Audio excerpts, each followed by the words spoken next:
So if I come to like why I started Slam Out Loud, it really came from a place of joy before it became about solving a problem. And I have a very clear incident that led to that distinction between the two.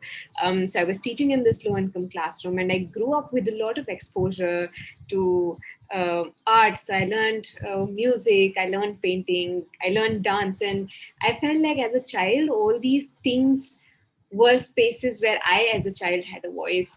I'd always seen that relationships between teachers and children in classrooms were always transactional. Um, if you're obedient, you get love back. If you do well at academics, you're loved again. Um, and hence I always sort of found myself out of place in a classroom until uh, one teacher on one day told my mother that this child always sits at the back of the class and she does not interact with a lot of people, and that might be a problem in the long term. Of course, my mother freaked out and she put me into a lot of these art classes.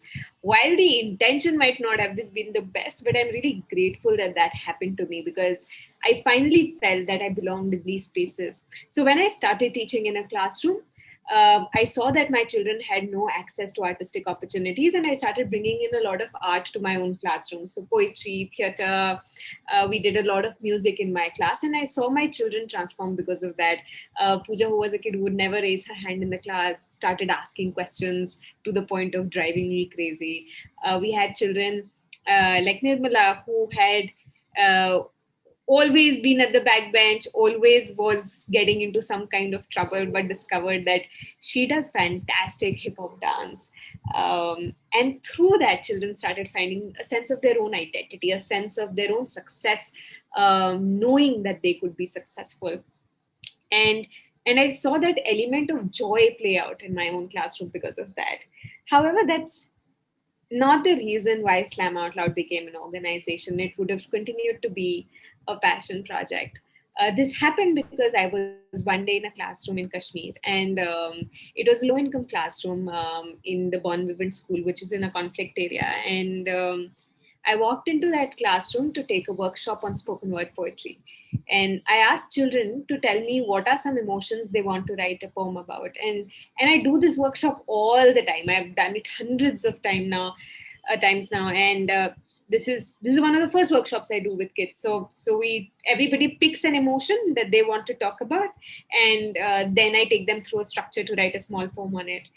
And in that classroom in Kashmir, the emotions that came up were anger, confusion, hatred, sadness. And when that happened, as a teacher, I did not know how to respond. And I think as I sat reflecting the evening of that day, I thought about how spaces for children to talk about what they really feel shouldn't be a good to have, but a must have. And that's when I started thinking of the idea of Slam Out Loud more structurally, more formally. I realized this wouldn't be possible if I am going from class to class and holding these workshops, creating these spaces. What might it take for more artists to come in, create a movement or create a journey where we create such safe spaces for children's expression? What might happen if children talk about what they feel? What might happen if children were getting creative outlets um, in their life? And that's where Slam Out Loud really started. From within 1 month, we had registered then as a non-profit, and then started thinking about our work in a more organized way. So that's sort of how Slam Out Loud really started.